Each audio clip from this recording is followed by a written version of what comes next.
Bismillahirrahmanirrahim. Assalamualaikum warahmatullahi wabarakatuh. Waalaikumsalam. Innal hamdalillahi nahmaduhu wa nasta'inuhu wa nastaghfiruhu wa na'udzu billahi min syururi anfusina wa min sayyiati a'malina.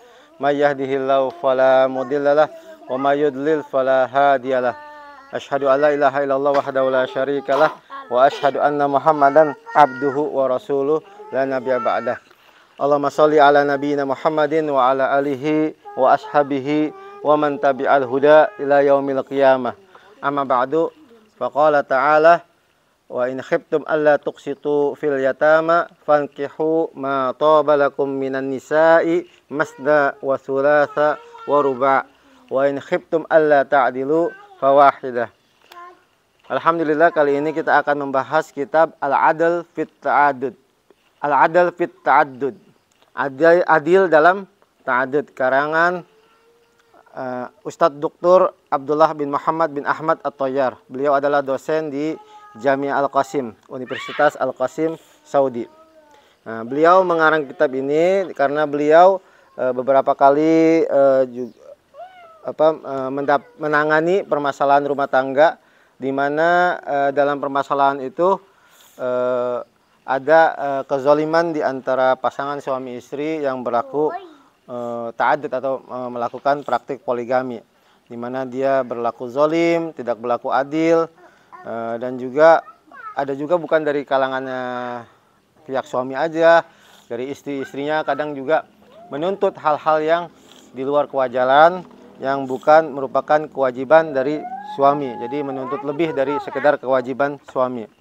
Ada juga sebagian terjadinya perceraian antara suami istri disebabkan karena kurangnya pemahaman si suami terhadap hak-hak istrinya dan tidak menjaga keadilan di antara mereka.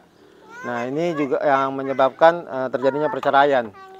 Ada juga contoh-contoh yang bagus dalam poligami, beliau bilang, di mana di situ dilakukan oleh mimman tazawwaja min tulabil ilmi, di mana pelakunya itu orang yang memang tulabul ilmi, pencari ilmu. Nah, contoh ini contoh ideal karena dalam praktiknya itu mereka berlaku adil terhadap istri-istrinya.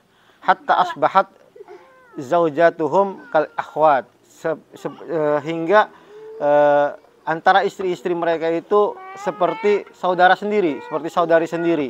Jadi alhamdulillah ini juga Allah berikan anugerah kepada kita, istri-istri saya saat ini, alhamdulillah kalian berempat ini layaknya seperti saudara, gitu kan. Dan ini adalah nikmat dari Allah, maka min ni'matin faminallah. Jadi semua adalah nikmat Allah, masya Allah. Allahumma barik lana. Nah, semoga Allah memberkahi kita dalam praktik poligami yang kita jalani ini. Nah, ini diantara hal-hal yang memang menyebabkan beliau mengarang kitab ini. Diharapkan dengan kitab ini bisa menjadi acuan kita juga bersama, gitu kan.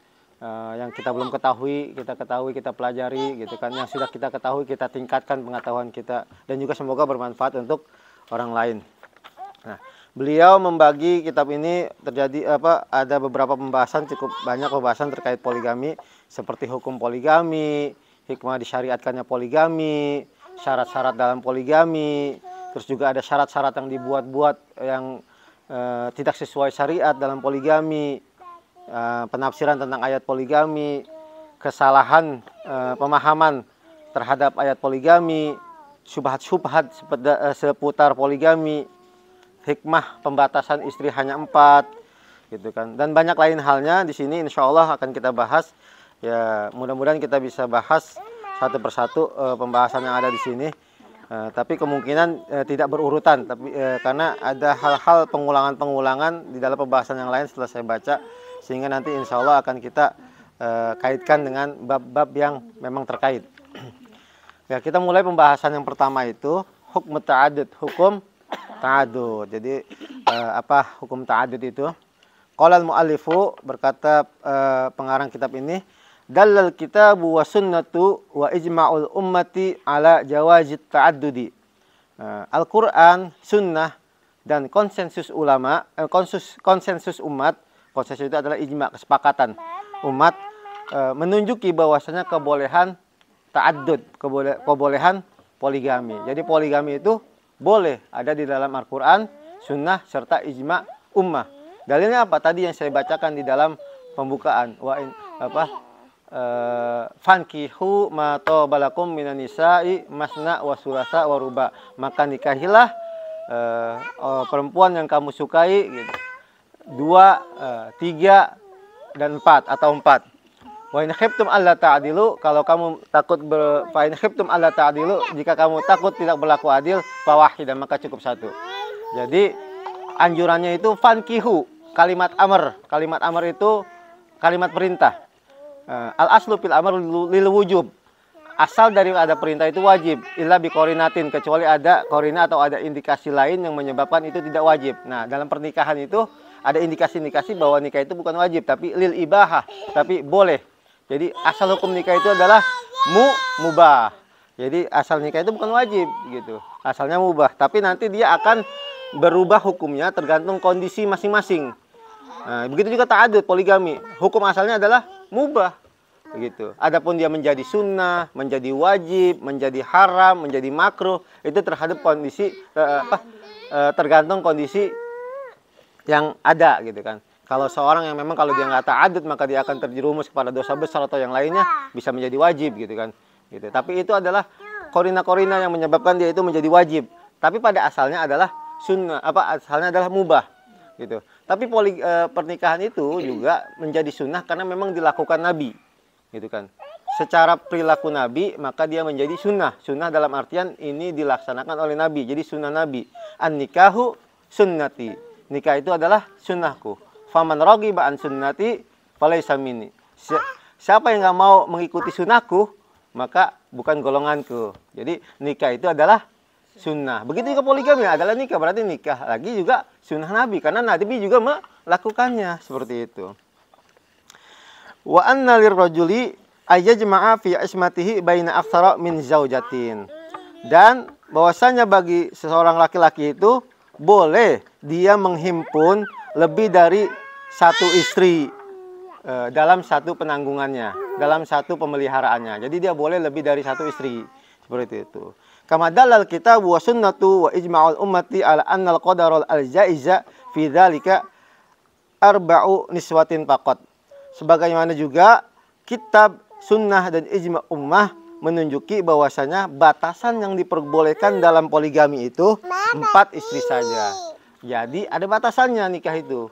Syariat itu mengatur kita, bukan semau kita mau nikah berapa jumlahnya, semacam itu. Justru Islam datang itu poligami sebelumnya sudah ada gitu kan. Sebelum Islam itu poligami sudah ada, bahkan tidak terbatas.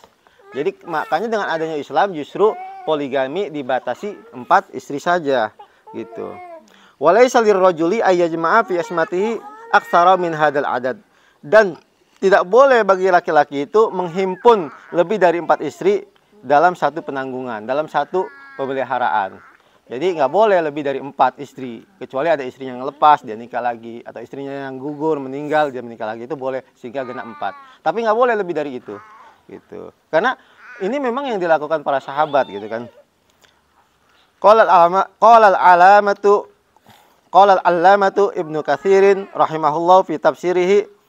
Imam Ibnu Katsir rahimahullah berkata dalam tafsirnya, dalam menafsirkan kitab ayat yang tadi, falau kana yajuzu al-jam'u baina aktsara min arba'in la dzakarahu. Kalaulah diperbolehkan menghimpun lebih dari 4 istri, niscaya Allah menyebutkannya. Jadi Allah nggak nyebutinnya itu lebih dari 4 gitu kan. Wa qala Syafi'i rahimahullah, dan Imam Syafi'i rahimahullah berkata, wa qad dallat sunnatu Rasulillah sallallahu alaihi wasallam al-mubayyinatu anillahi annahu la yajuzu li ahadin ghairi Rasulillah sallallahu alaihi wasallam ay yajma'a baina aktsara min arba'i niswatin. Sungguh sunnah Rasulullah sallallahu alaihi wasallam yang sebagai penjelas daripada firman Allah menunjuki bahwasanya la yajuzu li ahadin ghairi Rasulillah, tidak boleh bagi seseorang selain Rasulullah sallallahu alaihi wasallam ayyajma'a baina aktsara min arba'in niswatin, ia menghimpun lebih dari 4 istri gitu kan. Nah, wa hadzal ladzi qalahu Syafi'i mujma'un alaihi bainal ulama'i. Nah, yang dikatakan oleh Imam Syafi'i ini adalah ujma ulama. Jadi nggak boleh nikah lebih dari 4 istri. Karena para sahabat yang sebelum masuk Islam itu pernah punya istri 10, ada yang 8, mungkin juga ada yang lebih. Ketika masuk Islam, Nabi menyuruh mereka memilih 4 istri dan melepaskan sisanya. Jadi itu dibatasi hanya 4 gitu kan. Wa qala Al-Qurtubi rahimahullah ba'da an abtala qawla man ajaza aktsara min arba'in wa hadza kulluhu jahlun bil lisani was sunnati.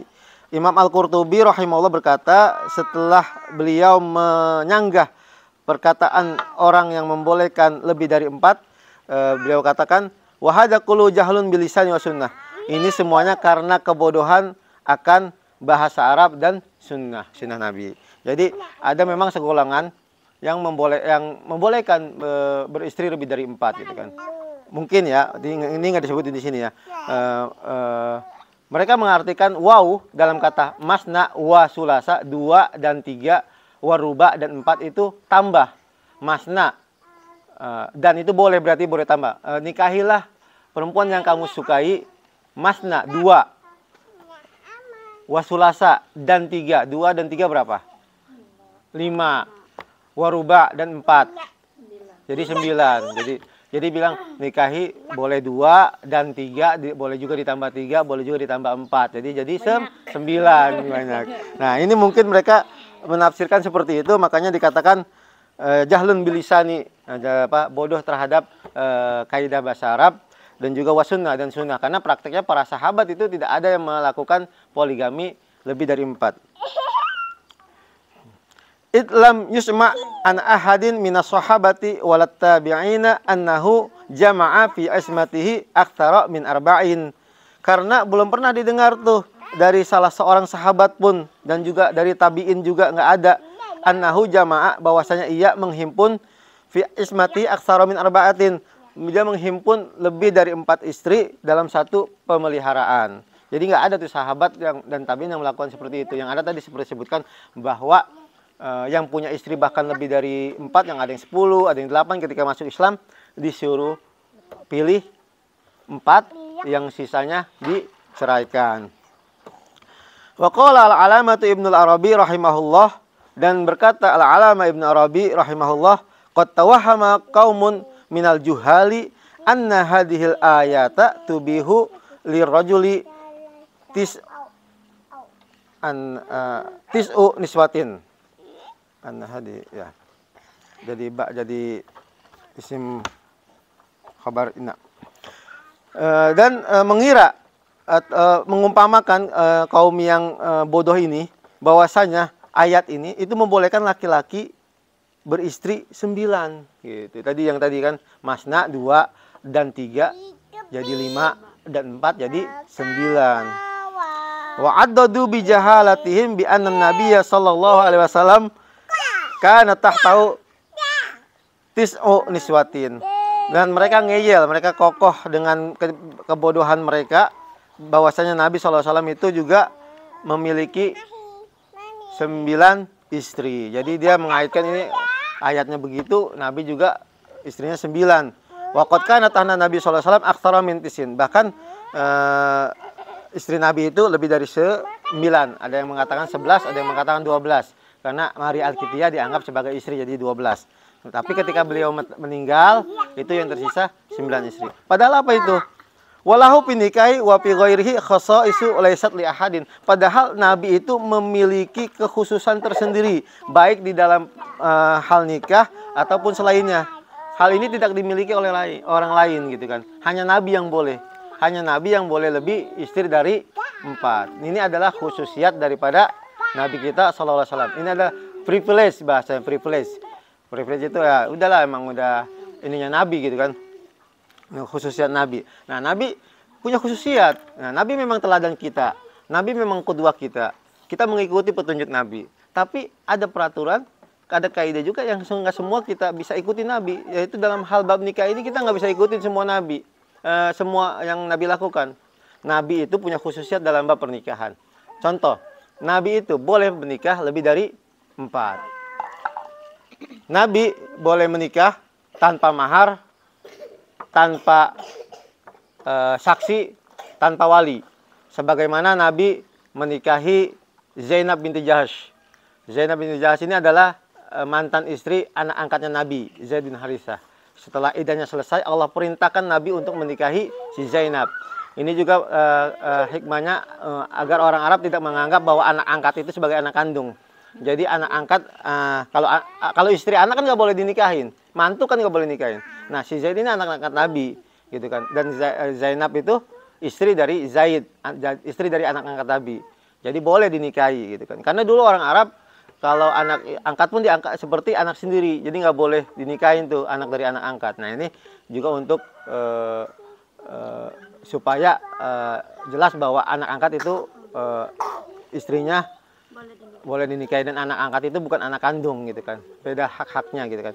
Nah setelah Zainab bercerai, masa iddah selesai, Allah perintahkan untuk menikahi Zainab. Nah dan itu Nabi mendatangi ruangan Zainab tanpa seizin Zainab, karena tanpa permisi lah, tanpa apa, karena dianggap sudah dinikahan Allah Subhanahu wa taala. Nah, ini khususiyat Nabi, gitu. Zainab juga bilang, kan ketika itu kan Zaid disuruh panggil Zainab untuk menghadap Nabi, tapi Zaid datanglah ke Zainab, lalu Zaid melihat Zainab, Zaid itu sungkan. Akhirnya beliau memunggungi Zainab dari belakang, memanggil, wahai Zainab. Nabi memanggil karena mengagumi Zainab ini dipilih oleh Nabi. Jadi sungkan dia untuk melihat langsung.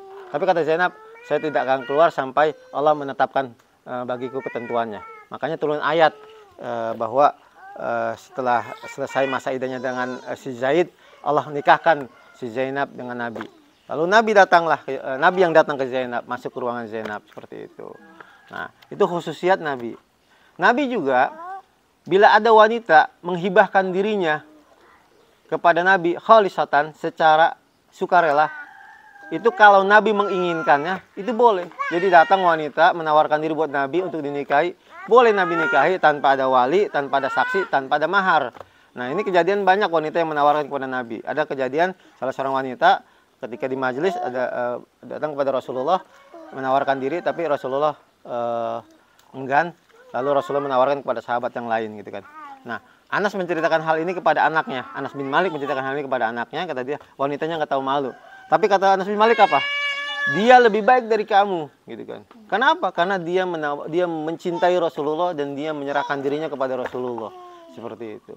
Jadi dianggap wanita nggak tahu malu, padahal dia wanita itu mulia, gitu kata Anas bin Malik. Dia bilang gitu ke anaknya. Ada juga riwayat nama wanita itu Laila binti Hatim. Dia datang kepada Nabi, dia tepuk punggung Nabi, lalu dia bilang, ya Rasulullah, aku menyerahkan diriku kepadamu. Lalu Nabi bilang, aku akan melakukannya. Nah, setelah itu wanita itu pulang ke kaumnya dan mengumumkan bahwa dia telah menyerahkan dirinya kepada Nabi dan untuk dinikahi, gitu. Tapi suatu kaum pembesar kaumnya mengatakan, kamu nggak tahu malu, dia bilang gitu.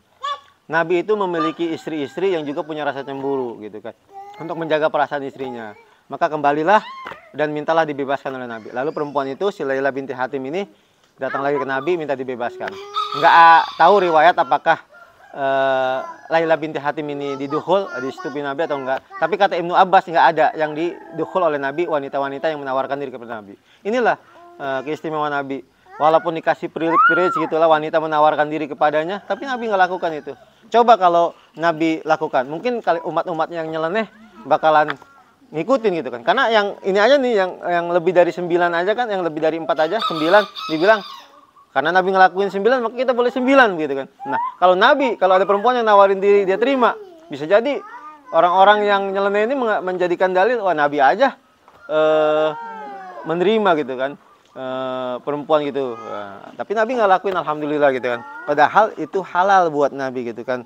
Dan itu di Quran juga disebut itu hanya untuk Nabi, min dunil mu'minin, selain, bukan untuk orang beriman yang lainnya, bukan untuk yang lainnya, gitu kan. Jadi hanya untuk Nabi itu. Nah, coba kalau zaman sekarang nih, Bang, aku hibahkan diriku padamu. Gimana? Ayo, coba, kuy lah, gitu kan, gitu. Mana kucing disodorin ikan asin mah nggak doyan kucing, ikan seger lah. Nah seperti itu. Nah, untuk pembahasan kali ini insya Allah sampai ini aja dulu. Mungkin ada yang mau ditanyakan? Ada yang mau bertanya? Basam lagi sakit? Basam? Nggak sakit ya? Masya Allah, syafakallah. Nggak ada? Insya Allah mudah-mudahan kita akan lanjutkan pada pembahasan berikutnya. Kita akan bahas tentang hikmah di syariatkannya poligami. Dan juga mungkin nanti ada kenapa hanya dibatasi 4 gitu kan. Dan juga syarat-syarat dalam poligami. Insya Allah kita akan bahas lebih lanjut. Ini hanya baru pembukaan dan cukup epik ya anak-anak. Masya Allah. Kita akhiri dengan kafaratul majelis. Subhanakallahumma bihamdika asyhadu an la ilaha illa anta astaghfiruka wa atubu ilaik. Assalamualaikum warahmatullahi wabarakatuh.